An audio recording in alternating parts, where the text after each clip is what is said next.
जब कार्बन के ऊपर पॉजिटिव चार्ज क्रिएट हो जाए, जब कार्बन के ऊपर पॉजिटिव चार्ज हो, when positive charge on carbon,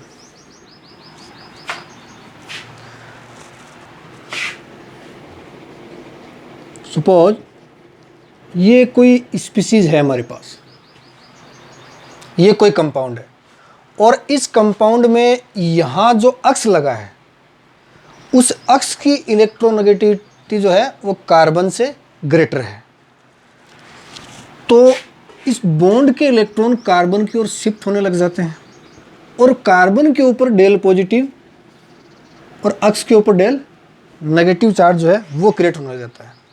यहाँ अक्ष का मतलब ये नहीं है कि ये केवल हेलोजन है, अक्ष यहाँ पर कोई भी ग्रुप हो सकता है, बट उसकी इलेक्ट्रोनेगेटिविटी जो है वो कार्बन से ग्रेटर होनी चाहिए। तो ड्यूरिंग द रिएक्शन यहाँ से अक्ष लीव कर जाए, और लीव करने के बाद में जो कंपाउंड बनेगा वो क्या बनेगा, कार्बोकेटायन। ठीक,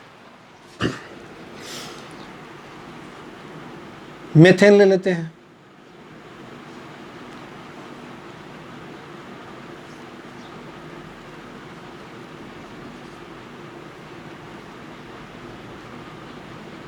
वेज डैश फॉर्मूले हम ऑलरेडी पढ़ चुके हैं।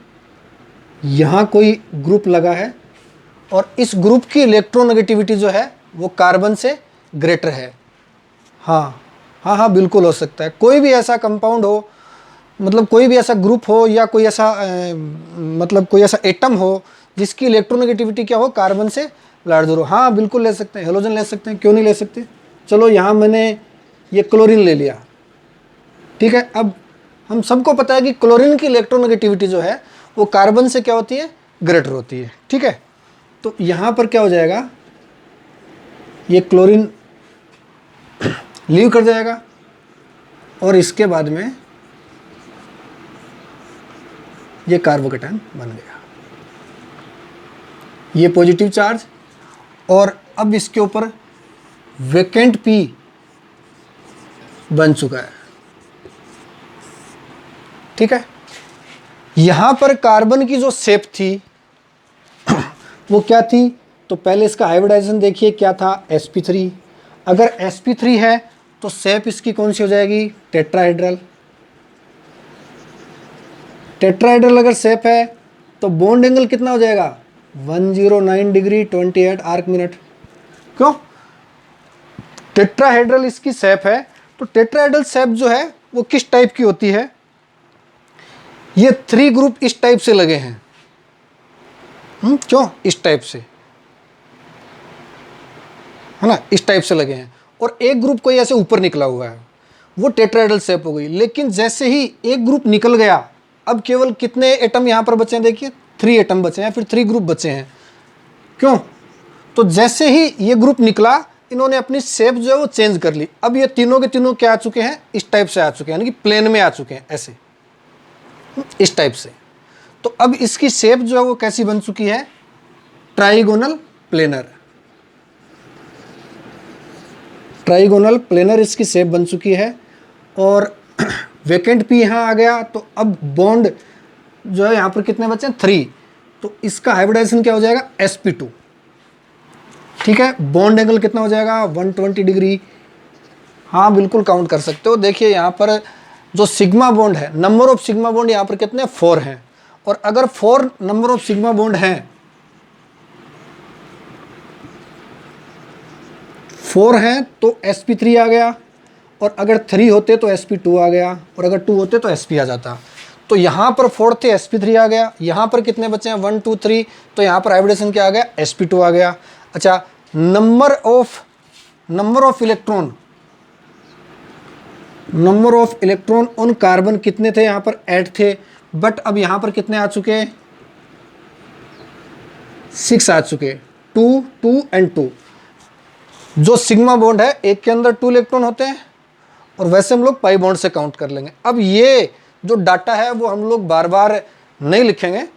क्यों, हम आगे वाले जो भी एग्जाम्पल करेंगे आप इसके हिसाब से उनका डाटा निकाल लेंगे, ठीक है। दूसरा कोई एग्जाम्पल हम ले लेते हैं यहाँ पर, जैसे कि मैं यहाँ पर ले लेता हूँ किसका, एथेन का, ठीक है। तो हम अगर वेज डैश फॉर्मूले से निकालें तो इस टाइप से एथेन की शेप ले लेते हैं, ये बना दिया। और अगर कोई ग्रुप हम ऐड करवा देते हैं, जैसे मान लीजिए मैंने यहाँ पर ब्रोमीन ऐड करवा दिया, तो एक यहाँ पर ये ब्रोमीन ऐड हो चुका है। अब इसकी शेप वही है जो कि इसकी थी, ठीक है, टेट्राहेड्रल शेप हो गई। बॉन्ड एंगल जो यहाँ पर 109 का जो है यहाँ पर मिल चुका, और नंबर ऑफ इलेक्ट्रॉन इस कार्बन के ऊपर कितने आ रहे हैं, 8 आ रहे हैं। अब अगर ब्रोमीन यहाँ से लीव कर जाता है तो क्या फॉर्म हो गया यहाँ पर,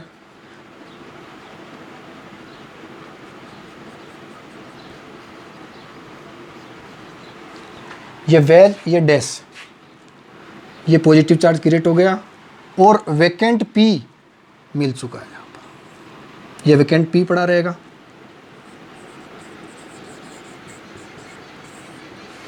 ठीक है, बाकी डाटा यही है कि ये जो कार्बन है इसका हाइब्रिडाइजेशन क्या हो जाएगा, sp2 हो जाएगा, और इसकी शेप भी क्या हो जाएगी, ट्राइगोनल प्लेनर हो जाएगी, बॉन्ड एंगल 120 डिग्री हो जाएगा। ठीक है,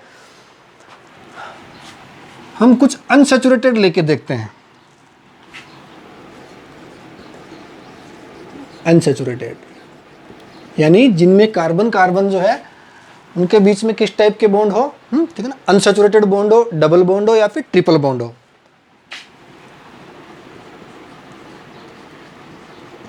वाइनिल क्लोराइड, या यहाँ पर कोई भी ऐसा ग्रुप ले सकते हैं जिसकी इलेक्ट्रोनेगेटिविटी किससे जो है कार्बन से ग्रेटर होनी चाहिए।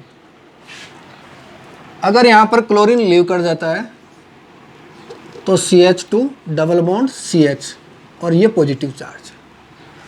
अगर इसका डाटा देखें तो देखिए कि ये कार्बन है, ये दोनों इसके हाइड्रोजन हो गए। ठीक है, ये एक सिग्मा बॉन्ड बन चुका है, ये कार्बन और ये एक हाइड्रोजन का सिग्मा बॉन्ड। अब दोनों के बीच में एक पाई बॉन्ड है जो कि आपको पता है कि p ऑर्बिटल के बीच में बना है, दोनों एक ही प्लेन में होने चाहिए p ऑर्बिटल। और अब पॉजिटिव चार्ज इसके ऊपर क्रिएट है। ठीक है, एक पॉजिटिव चार्ज जो है वो इसके ऊपर ऑलरेडी क्रिएट है और प्रीपेंडिकुलर डायरेक्शन में वैकेंट p है यहाँ पर। ठीक है, वैकेंट p ऑर्बिटल है। और अब इसका हाइब्रिडाइजेशन क्या होना चाहिए, नंबर ऑफ सिग्मा बॉन्ड यहाँ से काउंट कीजिए, क्या आ जाएगा इसका, ये जो कार्बन है इसका आ जाएगा sp। ठीक है, उसी टाइप से आप जो डाटा मैंने यहाँ पर बताया उसके हिसाब से हम नंबर ऑफ इलेक्ट्रॉन भी काउंट कर सकते हैं। और sp है तो इसकी शेप भी हमें पता है कि लीनियर होगी। ठीक है, अच्छा इसके बाद में देखते हैं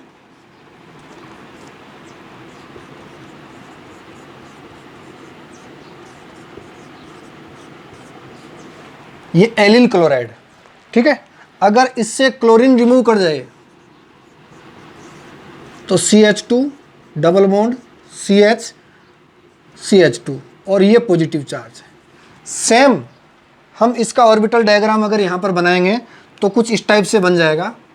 ये हमने दोनों हाइड्रोजन बना दिए यहाँ पर, क्यों, दोनों हाइड्रोजन यहाँ पर बना दिए और बीच में एक सिग्मा बॉन्ड है तो ये हमने यहाँ पर एक सिग्मा बॉन्ड बना दिया। और इसके बाद में बीच वाले से एक हाइड्रोजन जुड़ा हुआ है, ये मैंने हाइड्रोजन बना दिया, फिर सिग्मा बॉन्ड, फिर इस कार्बन से 2 हाइड्रोजन। अब देखिए कि पाई बॉन्ड कहाँ पर है, यहाँ पर है, तो ये 2 मैंने p ऑर्बिटल बना दिए। ठीक है, और ये पाई बॉन्ड आ गया, यहाँ पर पॉजिटिव चार्ज है। अब यहाँ से इसका हाइब्रिडाइजेशन देखिए क्या आ जाएगा, sp2। हाँ, ये ध्यान रखना कि यहाँ पर देखिए पॉजिटिव चार्ज, सिग्मा बॉन्ड और उसके बाद में पाई बॉन्ड, तो रेजोनेंस जो है वो यहाँ पर पॉसिबल है। और रेजोनेंस की वजह से क्या होता है, पाई बॉन्ड के इलेक्ट्रॉन टहलते हुए इधर आ जाते हैं और यहाँ आने से ये स्पीशीज जो है वो इस टाइप से CH2 single bond CH double bond CH2 और पॉजिटिव चार्ज इधर है। ठीक है, ये रेजोनेंस भी इसके अंदर ऑलरेडी पॉसिबल है। ठीक है, चलिए नेक्स्ट हम देखते हैं। हाँ बोलो। हाँ बिल्कुल, अगर डबल बॉन्ड इधर हो तब भी हम इधर से भी रिमूव कर सकते हैं, कोई दिक्कत नहीं है। हाँ बिल्कुल बिल्कुल। नहीं देखो एग्जांपल देख लो ना क्या प्रॉब्लम है। ये CH3 आ गया, ये CH डबल बॉन्ड CH2 और ये Cl अगर यहाँ से रिमूव होता है, क्यों, मान लो अगर क्लोरीन यहाँ से रिमूव हो गया तो ये CH3 CH double bond CH2 और ये पॉजिटिव चार्ज। अच्छा हाँ हाँ, यहाँ मैंने एक एक्स्ट्रा लगा दिया क्या, ये लीजिए, ये पॉजिटिव चार्ज। बट अब इसके अंदर रेजोनेंस जो पॉसिबिलिटी है वो नहीं है। हाँ यहाँ पर जो क्लोरीन है वो रेजोनेंस के अंदर जो है वो ऑलरेडी पार्टिसिपेट कर रहा है, इसलिए यहाँ पार्शियल डबल बॉन्ड करेक्टर है, बिल्कुल है। तो ये बॉन्ड, इस बॉन्ड को ब्रेक करने के लिए बॉन्ड एनर्जी ज़्यादा रिक्वायर होती है और इसके लिए कम होती है। हाँ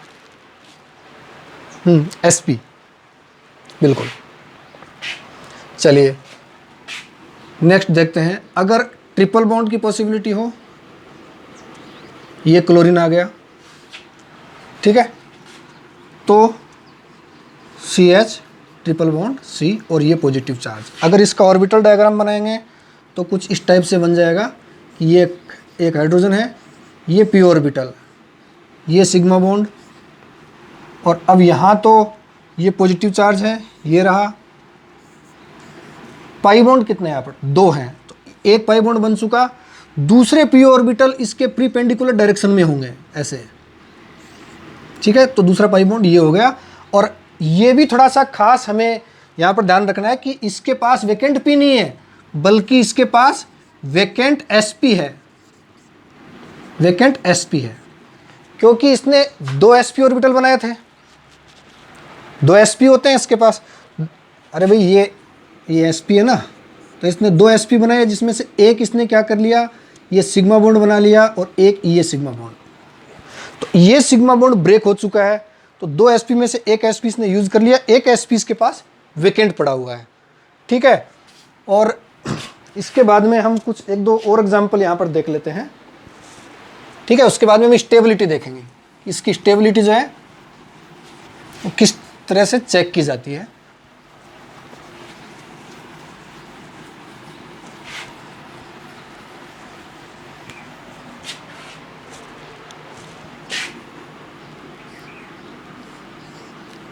क्लोरोबेंजीन, यहाँ भी देखिए क्लोरीन के पास जो है 3 लोन पेयर होते हैं, और उसी की वजह से, लोन पेयरों की वजह से जो क्लोरीन है वो रेजोनेंस के अंदर पार्टिसिपेट करता है। तो यहाँ पर भी जो है पार्शियल डबल बॉन्ड करेक्टर यानी कि PDCS होता है, ठीक है, जिसकी वजह से इस बॉन्ड के लिए भी एनर्जी ज़्यादा रिक्वायर होती है। अगर यहाँ से क्लोरीन लीव कर जाता है तो इस टाइप से पॉजिटिव चार्ज जो है वो क्रिएट हो जाता है। जनरली ये क्या होता है, हाईली अनस्टेबल होता है, जनरली नॉट फॉर्म, क्यों बट फिलहाल हमने यहाँ पर केवल बना के देखा है, बट ये बहुत ही मुश्किल से, या यूं कहें कि न के बराबर बनता है, ठीक है।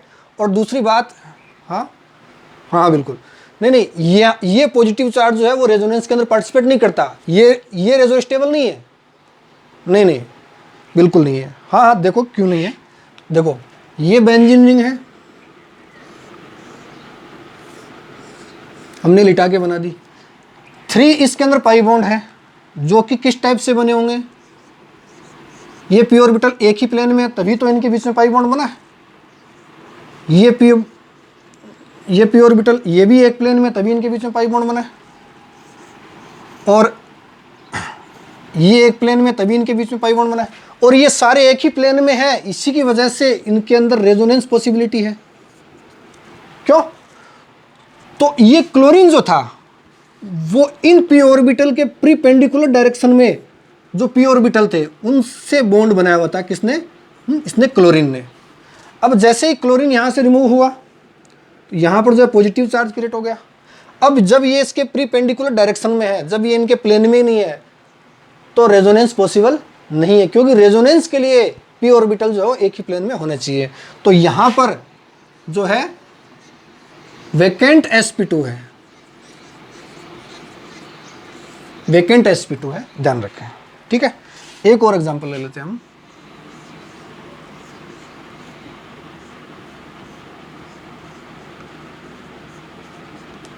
ठीक है। अगर यहां से क्लोरीन लीव करता है तो बन जाएगा बेंजीलियम कटायन।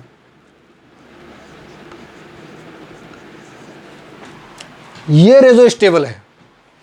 हाँ बिल्कुल बिल्कुल बिल्कुल, ये क्या है, हाँ बिल्कुल रेजो स्टेबल है। ये यहीं पर मैं बना देता हूँ ऐसे।